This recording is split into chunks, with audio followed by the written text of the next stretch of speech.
Welcome to the Heart and Soul Podcast, a space where words, people, and stories matter. Every week, these podcasts originate from different rooms in my home. Tonight, we are in the Heart and Soul on the Road room. What happens in this room is based on my 64 and More interview project, where I traveled across America and Ireland to interview interesting people with unique life wisdoms. So when we gather in this room, we're going to virtually travel to meet people. And tonight you're going to meet three individuals who will help us discuss our topic, our unhealthy healthcare system. I want to start by sharing a story told to me recently by a friend, which in turn inspired this podcast, and sadly may sound familiar to some of you. About a year ago, a friend of mine went out of town on a business trip to New Orleans, but by the time she arrived, she felt terribly sick, and she had no idea why. She ended up going to the hospital emergency room there, where for days, doctors tried to figure out what was going on in her body. Finally, they gave her a diagnosis of a rare heart condition, something that had never indicated before in her life. It took a couple of weeks before she recovered enough that she could return home. Once back with her own doctors, she had to take a medical leave from her job in order to manage the merry-go-round of medical appointments, extended treatments that required regular doctor and hospital visits, and a long list of medications. Then there were the counseling sessions she found that she needed to help her brain adjust to her dramatically changed life. Recently, she was in the ER again, for 11 hours this time, for the same precursor symptoms that she experienced on that business trip. Thankfully, doctors did not find any abnormalities with her heart this time. Good news, in that her heart failure meds are working. Bad news, because while in the ER, her pharmacy emailed to let her know that one of those meds was ready, but she would have to pay $800 out of pocket because her insurance on file was suddenly expired. That's why when the ER doctor wanted to admit her for observation, she had no choice but to decline, because until she could figure out what was going on with her health insurance, she knew she would never be able to pay for a hospital stay and testing, along with an upcoming counseling appointment, a mammogram, and her annual physical exam.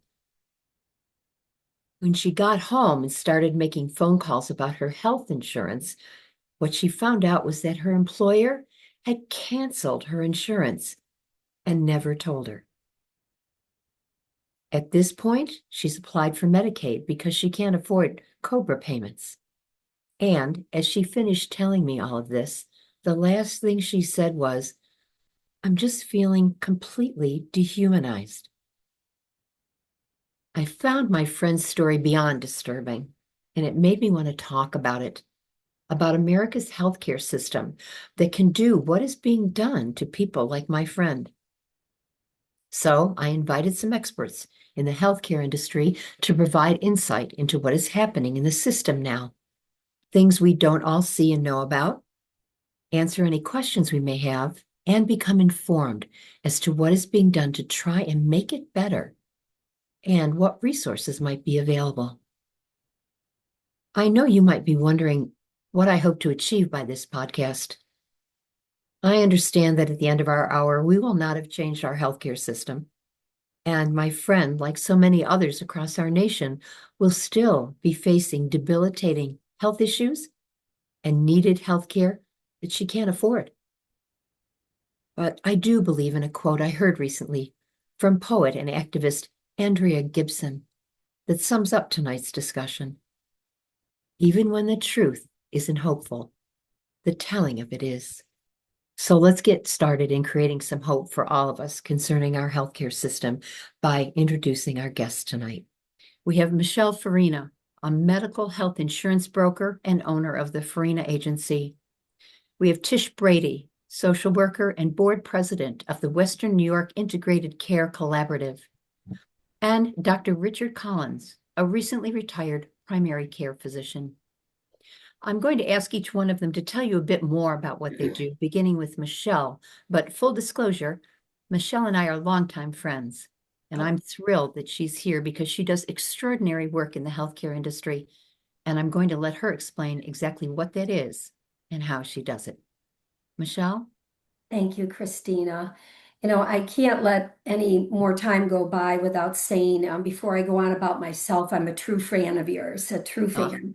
And I appreciate you inviting me tonight. And I really feel that everything that you do and the people that you meet, you do it with passion and sincerity. So you do make such a difference in so many people's lives. I just want to let you know that.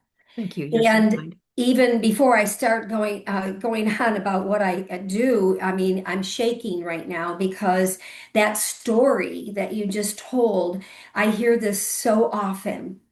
I have been a Medicare broker. I've been a Medicare agent for over 25 years. Before I went into this profession, I was on the other end. I was on the medical spectrum where I was working with doctors, and I actually worked in urology for 10 years, working side by side with several urologists doing procedures and in surgeries and helping in that way. And then I am a single mom. I was a single mom of two girls, and I needed to make a little bit more money, and I needed to do something to help my family. So a job came up, which seems very interesting because I'd be helping people with their health insurance. And Sure. I started working for corporate America for a large insurance agency and learning how to help people with their health insurance. And I felt that at the time, I was going to be making a difference with them. I felt such a strong, passionate feeling about helping in the medical industry. And now I'm able to help people where they have so many fears with their insurance. How is it going to work? Are they going to cover my doctors like your person right now? Is my medicine going to be covered? It's like a maze that you have to go through to find out how can I do this by myself? Are there people there to help? So I worked for this corporation for many years and I was able to only represent one company. And I knew that I was doing what was best for whoever came to see me with what I had to offer. And I did this for many, many years. But I would work with people, and I knew sometimes the plan wasn't right for them. The insurance that they were coming to talk to me about wasn't really the right plan for them. So I would wink and I say, you know, Christina, maybe you need to come back and see me next year and shop around a little. And I still felt that I was helping them, but wasn't able to take care of them myself. It's like if you're going to look for a car and you want a Chevy or a Ford, you have to go to all these different companies and the carriers, the automobile places, and you have to figure out what's going to be the best car. It's the same thing with insurance. So I worked there for a while and then I decided to retire. I'm a senior myself and I decided to retire with what I was doing, but I wasn't really ready to retire just from the company I was working for because I felt like there's something more I can do. Mhm. So I went and got licensed again, and it's a very extensive license that you have to do to be able to do what I do through New York State. I had to get licensed through the American Health Insurance Plans Association every single year. Very extensive testing. You have to be insured by all the companies that you represent every single year. And so I did it. And I thought, how am I going to? I'm leaving a big company with a salary, Mhm. still trying to make a living. And I left with nothing, but I knew it was something that I needed to do. So I started my own agency. And many people found out that I was doing this. And many people that I work with corporate America through the company that I worked with, followed me because they now knew I represented 9 different companies. And so year after year, I've been doing this for 5 years on my own now, and I'm able to help people not only through the New York State of Health, which is for people that are under 65, but also Medicare. I call it the Medicare maze. It is so confusing because when you're working for a company and all your insurance is taken care of for you without you even thinking about it, Right. now you're put in this position where you've got to make all these decisions and it's not easy. So I hold people's hands from the very beginning. And I help them apply for Medicare, help them get everything in place. I help them figure out what are their medicines, what are their doctors, what are their needs. Do they live out of state? Do they live here? Do they need coverage throughout the country? And we come up with a solution to find the best plan for them. And then hopefully I can continue taking care of them year after year. And I'll tell you, Christina, and all of you listeners, I just feel so blessed because selfishly, it's a very gratifying position that I'm in because sometimes you do make a difference. Sometimes people like your friend that told you that story didn't know what to do. Well, I have avenues now, which I'm so happy. I have connections with Medicare. I have connections with the New York State of Health. I can help people that are low income apply for Medicare savings programs so they don't have to pay out of their pocket for Medicare. Medicaid, helping people with Medicaid. So all of these connections that I've made over all of these years enable me to be able to take care of the person as a whole, not just one time, but throughout their time that they are on Medicare or through the New York State of Health. So And I'm I really can happy to testify, be here. Michelle, I've been with you when you were with the big corporate. And then since you've started your own agency, and I've I had no idea how to go about when I retired, and it's all a maze. You call it a maze. That's a perfect name for it. You always make it so easy, and I never feel uncomfortable. I never worry. If you tell me something, I know I can believe you, and I know that you're telling me the best advice that you have. So you are outstanding at what you do. And uh, as you were so kind to say to me, it's because you care. It's because you really care about the people that you're helping. So I'm sure there's going to be a lot of people wanting to talk to you tonight, and I appreciate you giving us that background as to who you are. Thank you. Thank you. I'm honored to be here. Thank you. So Tish Brady, as I said earlier, Tish is a social worker and she is a board president of the Integrated Care Collective. And I'm going to let Tish explain what that means and the role she plays in our community when it comes to healthcare. Thank Tish? you. Thank you, Christina. I'm And delighted. I just have to say, Yes. Tish didn't know she was doing this until about 9:30 this morning. So this lady's a trooper and I'm But very we grateful became that friends immediately. we did Um, bonded right away. That's right, right away. So I probably, like Michelle, I didn't simply land at this place that I'm in today. And I say that because it's, so often it's like all the experiences that we have that continue to raise questions about how really could I do a better job? How could I do a better job connecting people? So my own background as a social worker, I really began as a hospital social worker. Mm. And this is moons ago. And one of the largest jobs you really had was finding a nursing home placement for individuals who were determined by a healthcare professional and also by having no resources in the community that it was really time to really enter another facility. So I kind of moved from that and later did work in working with individuals with disabilities. I've also done clinical work, working in mental health organizations. And as time went on, I took on leadership roles, not only in mental health clinics, both a children's mental health clinic and adults mental health clinic, but in between all that, I worked on developing outpatient treatment centers, which really they're called, it doesn't matter what they're called, but they're called Article 28 clinics, which really pull all those resources in one place. Now, we're not doing that anymore the way we used to do it. There's just a few out there, but it was a real, almost like a momentum. It's like, how do we make sure that we're putting everything together that, Christina, you talked about your friend who says, ended up getting depressed. Like, Right. well, what else can I do? So about 10 years ago, I was working with a group of folks who represented different disciplines, and it was not only social work, it was dietetics, it was rehabilitation therapists. So we really had a whole team together. We said, okay, how how can we really work really providing services in a manner that we're touching the whole person because it truly matters. When we talk about, pieces of our unhealthy health system, there's this piece of it's a jigsaw puzzle that doesn't always work. The pieces aren't always the same pieces. So you're not really sure where you're going.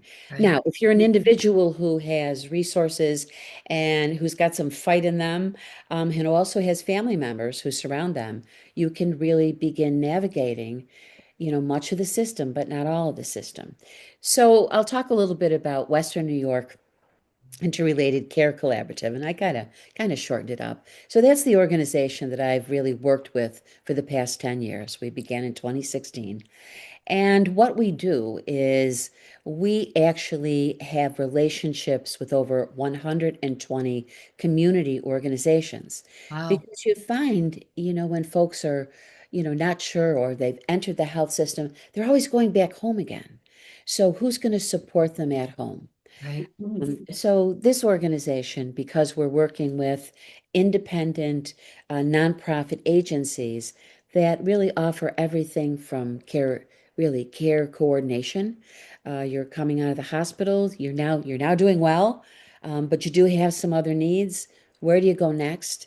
How do you figure out who you go to next? You have a different problem. Who do you talk to about that? So we do things like care coordination, and we focus really on something that's so critical. And whether I was working in the mental health system or in the healthcare system, working clinics and running clinics, you always had this issue of what's next? And again, how can we really pull resources for families and for individuals?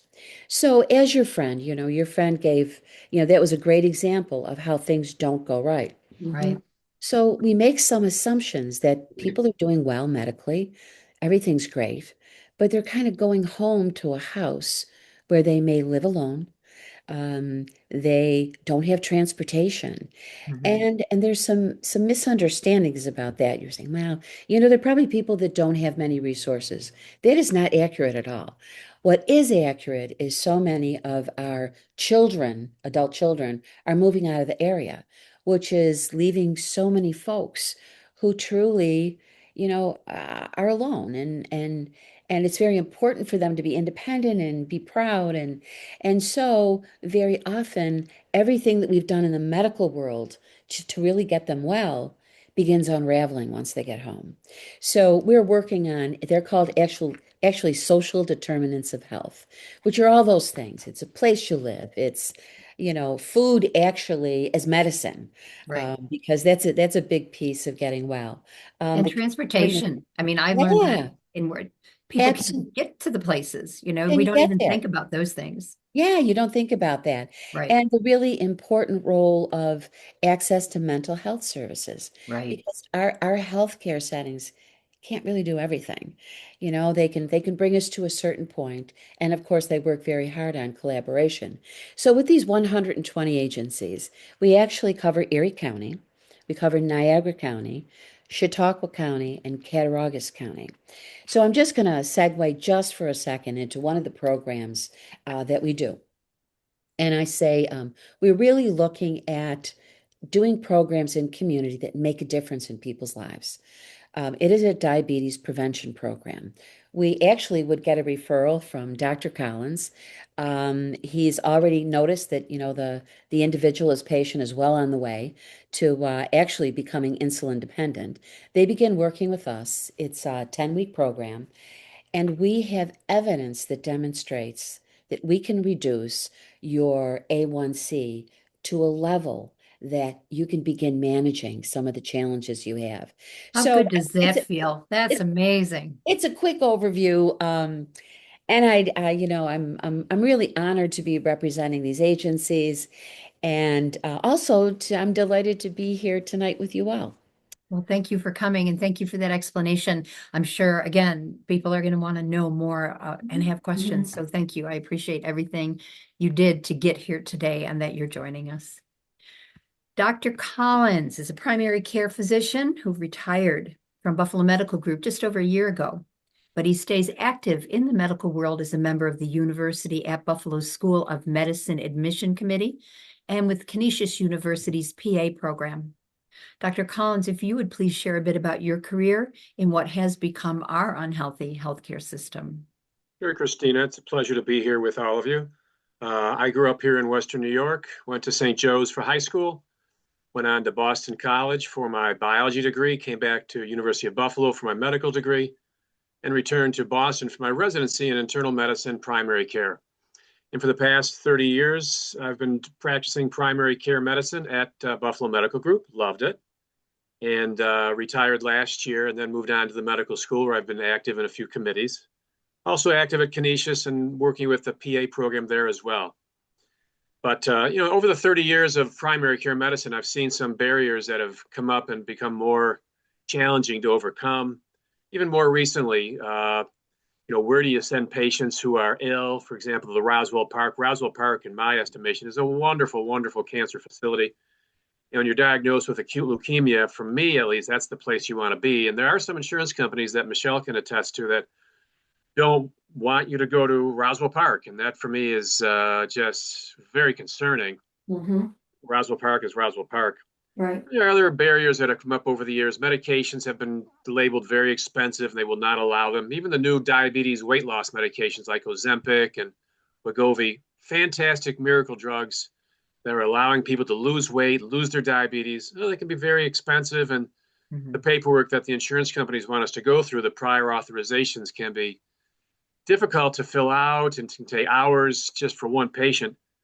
And these delays can lead to problems with their diabetes and more weight gain.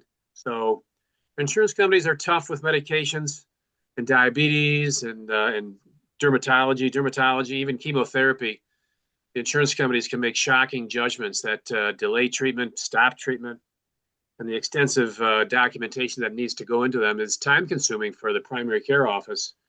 We're already being kind of underpaid compared to the subspecialists. So there's a lot to be said about the insurance companies and the struggles that we have with them. I'm sure they're doing what they feel is right, but sometimes the patient's care can be held up for question. Yeah, Doctor, that's a great point. And I think that's something that we don't always see from our side of it. We're like, why don't you answer the phone? Why can't I get an appointment tomorrow? Why, right? And I worked for a medical practice for 4 years and I saw what our doctors went through to fight for their patients with the insurance companies. So good points. And all three of you are fabulous at what you do. So thank you very much for being here tonight. Now I want to open the conversation to everyone who's joined us tonight. I happen to see quite a few medical professionals have joined us tonight too, so I imagine they'll have some insight as well. So go right ahead. Well, I'm going to ask them to share their stories or ask any of our three guests any questions you might have. The only thing I would ask is that you keep your comments and questions to a few minutes so that everyone will have a chance to join in the conversation. And so whoever would like to step forward and raise their hand, please do so.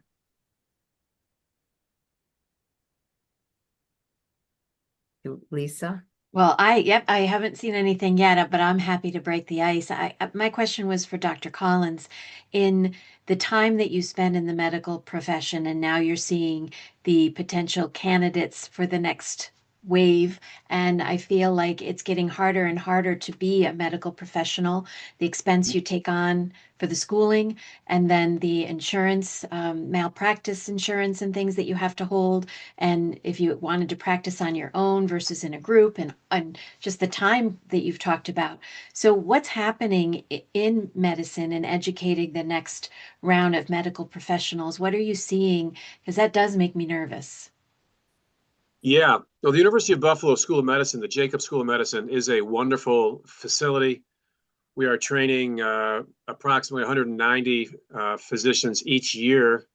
On the admissions committee, we get 7,000 applications every year for these 180 seats. So there's a great demand to go to medical school. And we screen the 7,000 people down to about 600. And we interview them and determine who are the best candidates. So they are it's a very competitive situation to get into our school. Tuition's a big deal, of course. The tuition at the University of Buffalo School of Medicine is probably around $45,000 to $46,000. Whereas in the private sector, let's say University of Rochester Strong, it's probably closer to $90,000 to go for 1 year. Interestingly, I spoke to someone yesterday about their daughter applying to Northeastern University, just undergraduate, and the cost there was $105,000 per year. Just staggering amounts of money. But the medical school here in Buffalo, the tuition is felt to be very competitive, in the 40,000 range. The class that's coming in is amazingly qualified, sincere, dedicated students. They're bright. So we're turning out 185 physicians every year, and there are 4 years of our school. And so the school is healthy. The state of medical education across the country is healthy. And so don't have any concerns about that. That makes me very happy. How many of those, I mean, what do we need to do in Western New York to retain doctors? Is it more difficult? Is it more appealing for them to leave New York State or leave the area? Well, that's a good question. When we do screen our candidates for the medical school, we often like to see the people from Buffalo apply, because we want the people from Buffalo to go to our school and maybe stay in our city for their education and their residency. The hospital situation is getting better and better every year. Roswell, Buffalo General, Oishei Children's, all of their quality of education is going up. So a lot more people are staying here in Buffalo for their residencies. So the medical school is healthy. The hospitals are healthy from an education standpoint. We're getting more and more residents opting to stay here in Buffalo to start their careers. Great. That's great news. Anybody else like to have a question for any of our guests tonight, or a story you want to share about your medical health experience? Okay, then I have a question for Tish. I just saw, I think Molly just came off mute. Great, Molly, thanks. Hi, I have a question for Tish. Tish, you said you work with, I thought I heard like 120 agencies. Yes. Can you just maybe give us a little more information on that? Well, if you just a really broad, kind of a really broad brush. So for example, larger agencies, which would be any of the outpatient mental health agency, which would be Harmonia, which is a local one, formerly known as Community Concern, Spectrum, Horizon, I mean, any of the larger ones, as well as I can give you an example of there's an organization up in Niagara County, which is just a kind of a gem, Heart and Soul. So that would be an organization that actually does food and shelter and care coordination. So, I mean, one of the things that's really important to us as a collaborative, and we call it a collaborative, is that we have agencies that we represent, and that for a really easy way to explain this, we're kind of the back office staff. And I say that because many of these small agencies, for example, billing Medicare would be something that they just possibly couldn't do. So our back office staff actually does that for them. And when I'm talking about some of these agencies are really maybe $1 million to maybe $5 million, which is very, very small, to really have a whole host of things that you need to be able to bill any insurance company at all. For example, we work with an organization called Rural Transit, and Rural Transit is just that. It is an all-volunteer service, and it provides services in all of the towns that actually surround Buffalo. So we have a big group, and they're the folks that I kind of referenced a little bit earlier. These are folks who are not on Medicaid. They don't have access to Medicaid transportation, but they're people that live in the community that can't drive anymore, or they don't have the resources and the support to kind of get them. For example, one of the biggest any of our individuals that are, for example, would be going to Roswell. That is an absolutely, you're on a rigorous schedule, or you're going to the cancer center that's in Cheektowaga, your very rigorous schedule. And even if you have younger family members, they're working. They don't really have that liberty of taking time off from their jobs. Feed More is another organization that we work with, Molly. Meals on Wheels. These kinds of things, these kinds of services that you'll find that the folks that we're working with, the clients, will be like, well, that's not really for me. But it's like, well, tell me a little bit about your story. Like, why isn't that for you? And it's like, well, I don't need that kind of help. Well, you're really having challenges with meal preparation right now. So that's where, we can have an individual from the organization work directly with that person. In fact, the other day I was dropping something off at someone's house, and I pulled in right behind the Meals on Wheels person, all volunteer organization. Mhm. There they were dropping off lunch. But it's not just dropping off lunch and dinner. It's about the hello, how are you doing? A peek into the house. Is there anything else you need? So so I don't know. I'm really kind of giving you a few quick examples. I hope Right, that's helpful. Because right. I think you're How kind of does somebody reach out? Just do the people, do the community people reach out to you? Or do they get to you through like their doctor's office, those kinds of things? physician's office refer to us all the time.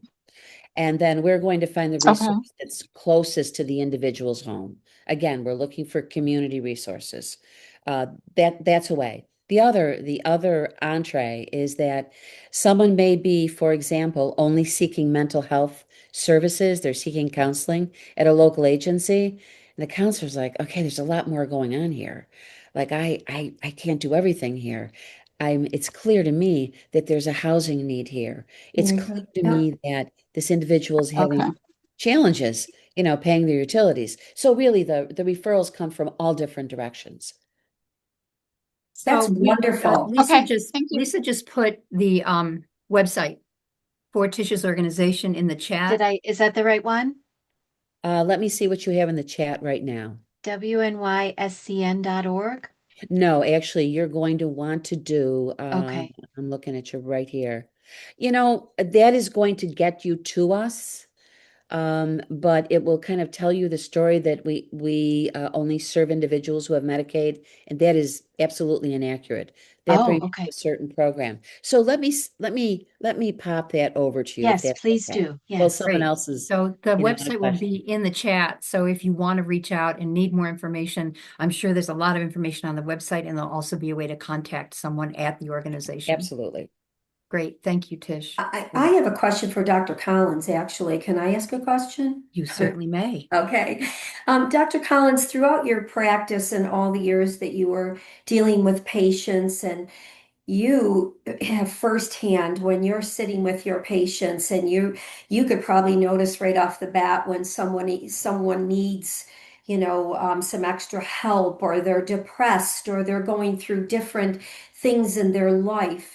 Did you use a lot of different organizations, and had kind of like be the conduit to connecting through your office? Do you think a lot of physicians do that now? Well, certainly primary care, Michelle, does take on a lot of hats. I saw a lot of folks with depression and anxiety over the years and was very comfortable treating that with medication and arranging for mental health counseling, which was crucial in their recovery. But by all means, I'd reach out to Meals on Wheels and reach out to mental health organizations. We were all part of a team, Mhm. and it was pretty straightforward to recognize who needed what. As a volunteer for Meals on Wheels, I enjoy ringing that doorbell and seeing the door open up and the hands come out. Mhm. And some people say, "Come in for a second." And there's some quiet lives out there that Mhm. you try to touch. And Meals on Wheels is an outstanding organization. Oh, it is. It's incredible. Yeah, I love it. Any more questions? Anybody want to share a medical story that they have, or a healthcare story? If not, Michelle, I have a question for you. Lisa, if you see somebody, let me know. You talked about how the services that you do for helping us find our health insurance, the one that's best suited to our needs and the things that are going on in our lives medically. Do I have to pay you for that? Like, how does that work? Right, that's a great question, Christina. I didn't even bring that up. So how it works is it is all Medicare regulated, and we are paid a consulting fee from the insurance company. So if I'm sitting with you and I find a plan that is going to suit your needs, XYZ company, they will send me a consulting fee at the beginning of the year when you enroll. And if I continue to help you, I receive that every year, almost like I hate using this as an example because it's much more detailed, but your car insurance or your house insurance, your representatives, but it is so regulated.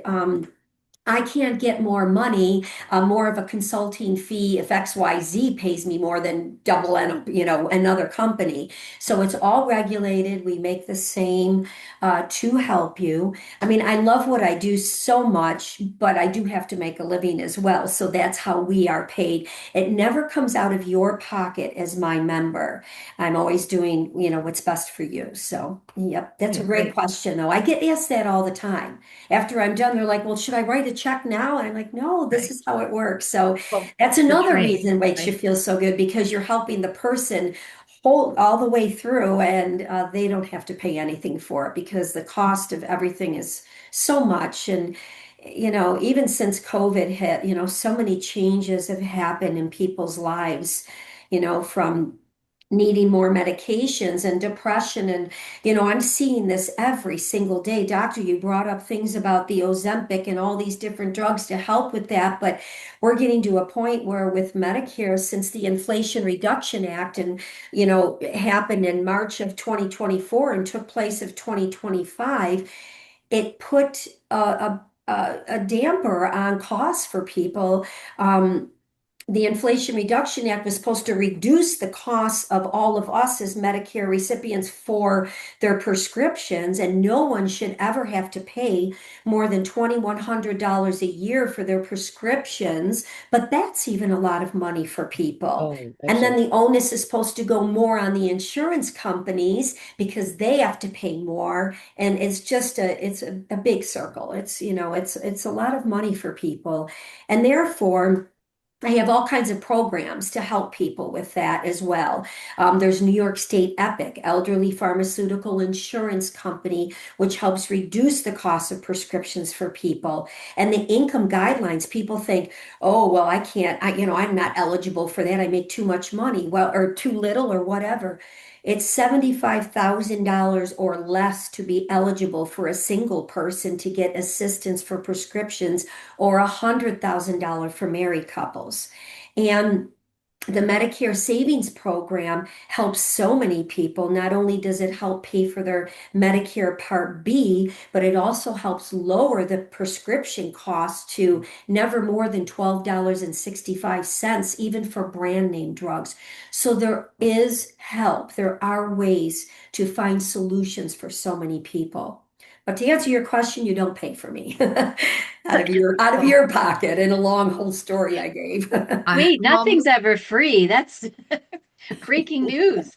Good. but Yeah. grateful, Yeah. for anyone who's never gone to health insurance broker. I've gone to you for years, and you have literally changed my life and made me comfortable. I think that's a big part of Lisa and I talk about this all the time. Mm. These days in the healthcare industry, you have to have an advocate. I don't care what you're doing. I don't care if you're going in to get stitches in your finger. You have to have an advocate with you. You have to have someone with you, especially as we get older. We don't process the things the same way. We don't hear things the same way. And when you get home, it's like, wait, what did they say? And it's a lot. The healthcare industry is a lot right now to manage if you're by yourself. And so many of us are Yes. independent, which is great. But Yeah. then we get to a medical situation and you're looking around going, I don't know. Mhm. I don't know. So Even people like you, caregivers. Michelle, are a huge advocate and really helpful on the end Thank of you. getting us into policies that are right for what we need. And Christina, doctor, and all of us, even caregivers have a Mm. lot of stress. Oh, It's Sure. very difficult for caregivers. I'm one. My parents are 89 and 90, and they live with me. and I take care of them, and I use a lot of services for them. But it's still very overwhelming, because I don't know if any of the listeners are out there and you're caregivers or know someone that is a caregiver. Those are people that need help as well. And I don't know, Tish, if there's programs for caregivers as well, but I'll take help. No, actually there are. There is a one that has been, truly loved, and that's Cradle Beach Camp hosts a Mm. caregivers group. And, I have heard so many positive things from folks that have gone because, I appreciate you bringing that up, because so many of us we may not be caregivers at this point in our life, but we certainly have been in the past. And there's the stressors that are related to caregiving. I mean, it is a rich and wonderful thing. But we also have some programs locally, wonderful respite programs. That maybe some of them are located right in a church. Right. Some of them are located in a community center. And that alone is just a wonderful resource. West Falls, and you probably know about this, Michelle. I do. West Falls does a wonderful respite program. Yes. So But does the town of Eden. They yeah, have a exactly. fabulous Town of one. Eden. Yeah, right. But I think, and by the way, Christina, for me, one of the gifts of you doing this podcast is really having an opportunity to share information in a Mhm. way that people can say, wait a minute, okay, I heard this at such and such a place. It sounded reasonable. These people actually do this. I can try it out. I got to figure that out. Right. And I think that is one of the really great gifts that you bring to the community by doing this podcast. Well, thank you for that. And Sure.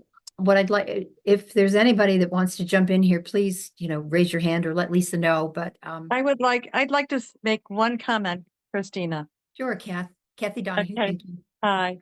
Hi, I'm a neighbor of Christina's, and I'm a former nurse, but I have a question for the doctor, and I wondered, after listening to everybody, and seeing, and knowing firsthand that there is a lot of support out there, but I know that there's a lot of people that don't know how to access it and aren't aware of it. And I wonder if the doctor uh, feels that maybe would having a social worker in the primary care offices, someone available that could help you to lead these people to some of the services that they need, or help them to become more aware of it. Great question. I think 100% it'd be great to have a social worker in with every primary care practice. I started my career at a place called the Northwest Buffalo Community Healthcare Center on Lawn Avenue in the west side, northwest side of Buffalo. And there was a social worker there that I just was amazed. I called her the problem solver. She was able to take the problems and put them to bed. So social workers are magic workers. I love every social worker. They're bright, they're helpful, they're eager. So every primary care practice should have access to one. They're so helpful. Yeah, that's what I'm hearing from all of you, that that there is a lot out there to help people, but as I said, I think a lot of people don't know how to access it and don't know where to go to find it out. Right. Yeah. Good point, Kathy. I think, again, jump in, anybody who wants to have a question or share a story, but something I'd like to ask all three of you. If there's one thing, and there's no boundaries on this, if there's one thing that you could do or wave your magic wand and have happened in our healthcare system that you think would make a difference, just be really crucial or critical, what would that one thing be? And whoever wants to start, feel free to start. Well, I think healthcare should be a right in our country, not a privilege. I think there aren't enough people. There are some people who are uninsured, and for the United States of America to have millions of people without health insurance is a crime. So my wish would be that our healthcare would go universal, and there would be no questions about everyone being treated fairly and the same. That amen, right there, amen. Thank you. A lot I said about that. I absolutely concur with you, Dr. Collins. It's like recently I was in Italy and having, kind of been there for a couple of weeks, just visiting with people, getting to know people. I always ask about healthcare because I'm fascinated by it. I mean, it's what I've really kind of done most of my life in one sector or another. And I think when you get underneath the story that is out there about universal healthcare, which really is not an accurate story at all, because it's the fear story that's sort of put out there in the media. But just listening to not only relatives, but friends who live in Italy, how the healthcare system works there. It's fascinating. The primary care physician has X number of patients. There's a limit on the number of patients that Wow. you have. There's nothing else to talk about. Um, and if you don't really come in a year, your primary care physician has an opportunity to call you.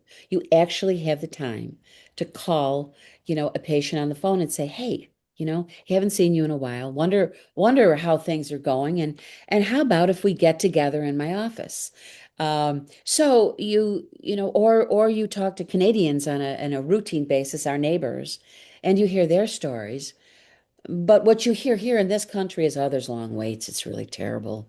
We really have a great, healthcare system here. And to your earlier point, when we have insurance agencies that refuse to cover treatment at Roswell. What an example of Mhm. how we are not serving every person, certainly in Mhm, our community, but you mhm, spread that out across the nation. Yeah, mhm. that would, to me, that would just access for all. I agree with you, Tish. This year in 2020, well, for 2026, it was the biggest disruption that I have seen in all of the years with Medicare. People were losing their plans. The insurance companies were canceling the plans. Many of the insurance companies were not participating with large physician groups, which doesn't even Right. make sense to me.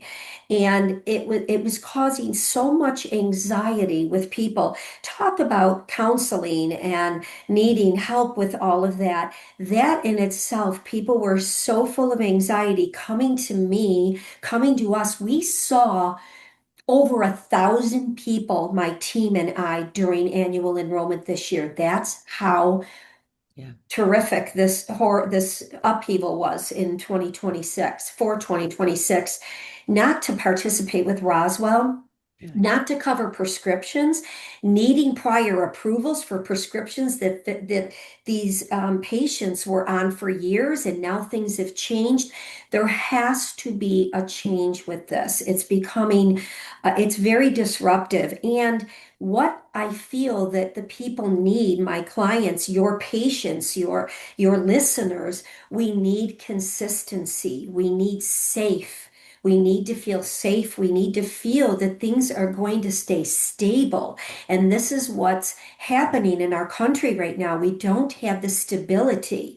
And I have a lot of concerns about it because I feel that it's going to happen again and again until we can, reset or figure out what is happening. But this is why we have to prepare. I already, believe it or not, I've already started preparing for annual enrollment from October to December. Right now, we are getting ready for it right now.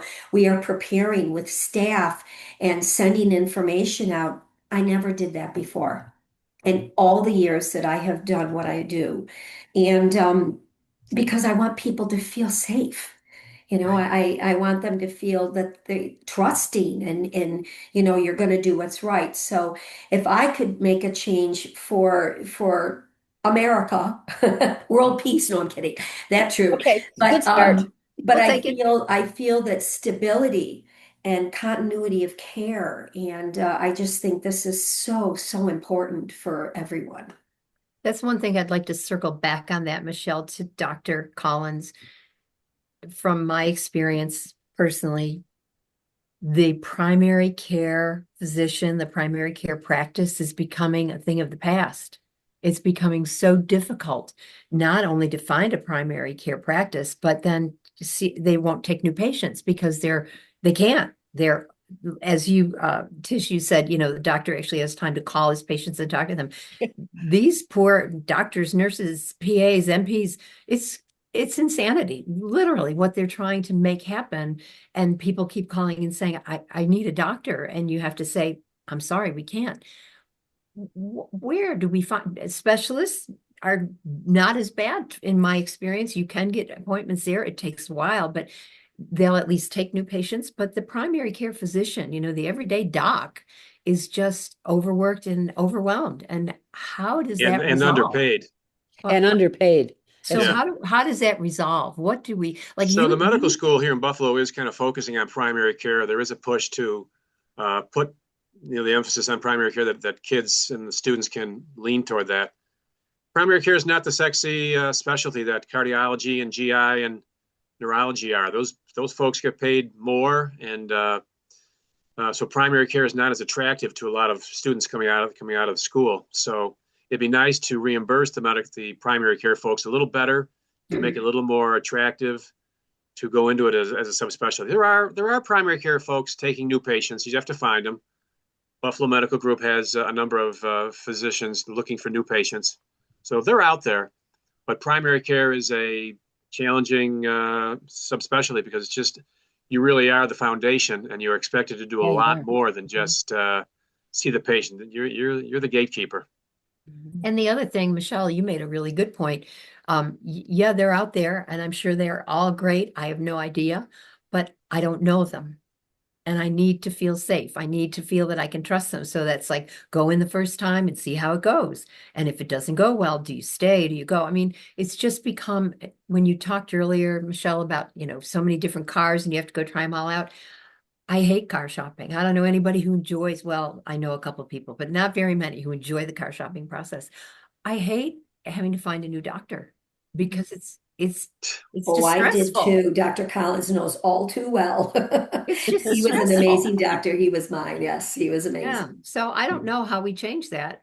I just feel like the medical profession has become where it used to be collaborative. I remember when Lisa was young and her brother was young, and we had a family physician and he had a practice and his wife was the nurse. And, if you needed something, you called him up and he got you in 10 minutes. And, that world doesn't exist anymore. But that's what made medical care so wonderful. That's what made the American medical care so wonderful, because I did live in Canada and we did do their socialized medicine at that time. And it was a long wait, and you had a hard time getting in, and it wasn't what we had here at that time. But now, we have so many challenges in our healthcare system that I don't know that it's better or worse. I have no idea. It's gotten more complicated. I mean, the patients are living longer, the treatments are getting more complicated. And so there's just more of a demand on all of our times in the medical world. So you eventually have to put a limit on what you can do, but it's different than it was back in the 50s, 60s, 70s. The family doc was, malpractice has become an issue. Everyone's looking to have a lawyer come in with them to certain visits. So it could be a challenging time in medicine. I can remember a good friend was an OB/GYN, and he gave up the OB part because the malpractice insurance for delivering babies became oppressive. He couldn't handle it. Right. It's overwhelming. Yeah. Well, we have a bright spot. We had a question come up that there's a group in Eden, Neighbors Helping Neighbors, that is trying to help different segments of the population. So can a group like that reach out to the Western New York Integrated Care Collaborative or the Michelle Farina Agency and let you know they exist? Oh, absolutely. And what's the best way to do that? I think the best, well, first of all, I am happy to take that information because I'm, really active in the organization, number one. And secondly, I know Lisa, the email that you actually posted, I really went online. It looks to me like they're working on the website right now, and they're using that email, not that email, that website web address in the interim. So that's actually another way to connect up. But an organization like that, we would love to have as a part of our network. that would be really terrific. So I if mean, they do neighbor that, to what neighbor. are their terms? Do they have to pay you? Like, No, how does not at that all. work? No, no, no, no. No, it's a collaborative. We are referral agents. It's kind of like people are coming to us. We have a whole host of potential resources, and we link the individual with the resource in the closest community in which they live. So it Okay. kind of works like that. No one Great. pays, just like no one pays for Michelle services. No one pays for the linkage. So, but how do you get paid? Because that's always going to be the question in the back of people's minds. They're afraid, Okay. they're worried. Well, for example, when I explained a little bit earlier that we are the back office staff, and what that means is we'll do the billing for all of these agencies. So we have a team that just does billing. I'm not sure, Dr. Collins, how you operated. You probably had internal folks that were doing your billing. You probably didn't kind of farm that out, but smaller operations have to do that. It's very complicated to do this medical billing. It's ex- Yeah. it's really complex. So in terms of whatever the reimbursement rate is, that there is a fee of the reimbursement rate that becomes our administrative overhead, if that's clear at all. And I can't tell you the percentage right now because it's a little bit different with everyone. But But so you provide the service and then you get a percentage of that's right. whatever is That's billed. right. Okay. A very, very small percentage because we're funded in a number of other ways. Okay. Um, That's helpful to know. Okay. Okay, great. We are past our time, Oh, but I just want to give one last swing around the room. Lisa, if anybody has a question or wants to share a story, I don't want to leave anybody out. I haven't seen anything left in the chat. I am going to put in the chat your YouTube page so that people, if they want to click on that link right now and just hit the subscribe button, I'll put that plug in for you. We also had in the chat links to both the Western New York Care Collaborative and the Farina Agency because it's all free. So it's all in the chat for you. Well, I want to thank everyone for what's been meaningful conversation about our healthcare system tonight. Obviously, we're not changing the world of unhealthy healthcare tonight, but what it has done is given us all a safe space to share our stories, hear about the challenges of the healthcare system from three people who live in it and try to change it on a daily basis. one person That at a is the time. conversation that releases some of the stress and tension we're holding inside, which is definitely good for our hearts and souls. So thank you for joining me in this Heart and Soul podcast. And as Lisa said, if you get a chance to go to my YouTube page, Christina Apt, and subscribe, that would be greatly appreciated. Also, every Friday, I post the Thursday night podcasts on there so that people who can't join us who are interested can go and watch them. And as I said tonight, if there's anything that was in here tonight that was sensitive medical information, it will be edited out.